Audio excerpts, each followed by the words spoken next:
તો યુએઈ પર હુમલા થઈ રહ્યા છે, ઓમાન પર હુમલા થઈ રહ્યા છે, કારણ કે ઈરાન સ્પષ્ટપણે પહેલા પણ કહી ચૂક્યું છે કે જો અમેરિકા શાંત નહીં થાય અને અમેરિકા નહીં અટકે તો પછી ઈરાનની મિસાઇલ ભલે અમેરિકા સુધી ના જાય પણ ખાડી દેશો પર તો જશે અને હુમલા અમે ત્યાં કરીશું.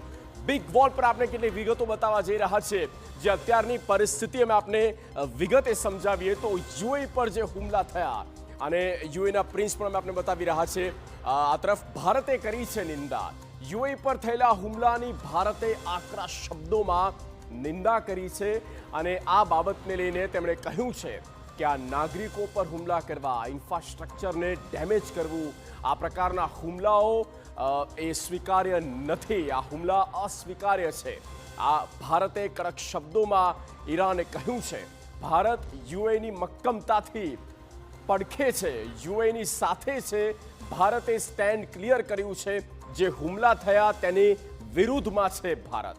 ક્ષેત્રીય શાંતિ અને સ્થિરતા માટે વાતચીત જરૂરી છે અને પહેલા પણ ભારત કહી ચૂક્યું છે કે ટેબલ પર વાતચીત થાય, કૂટનીતિના સ્તરે રસ્તો નીકળે. વૈશ્વિક ઉર્જા સુરક્ષા માટે હોર્મુઝની ખાડીની સુરક્ષિત અત્યંત મહત્વપૂર્ણ છે.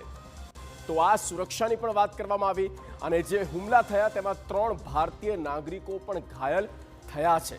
જે પ્રકારે આગળ પણ આપણે કહ્યું અને ભારતીય નાગરિક પર એક રીતે તેઓ પણ હતાહત થયા. ભારતના વિદેશ મંત્રાલય પણ આ અંગે વિરોધ નોંધાવ્યો છે અને અસ્વીકાર્ય છે આ પ્રકારના હુમલા. તેની આકરા શબ્દોમાં નિંદા કરવામાં આવી છે.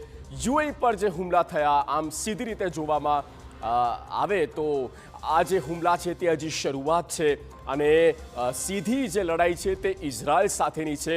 ઇઝરાયલની એર ડિફેન્સ સિસ્ટમ પણ યુએઈમાં છે અને બની શકે કે તેનો ટાર્ગેટ હવે આગામી સમયમાં ઈરાનનો એ હોઈ શકે.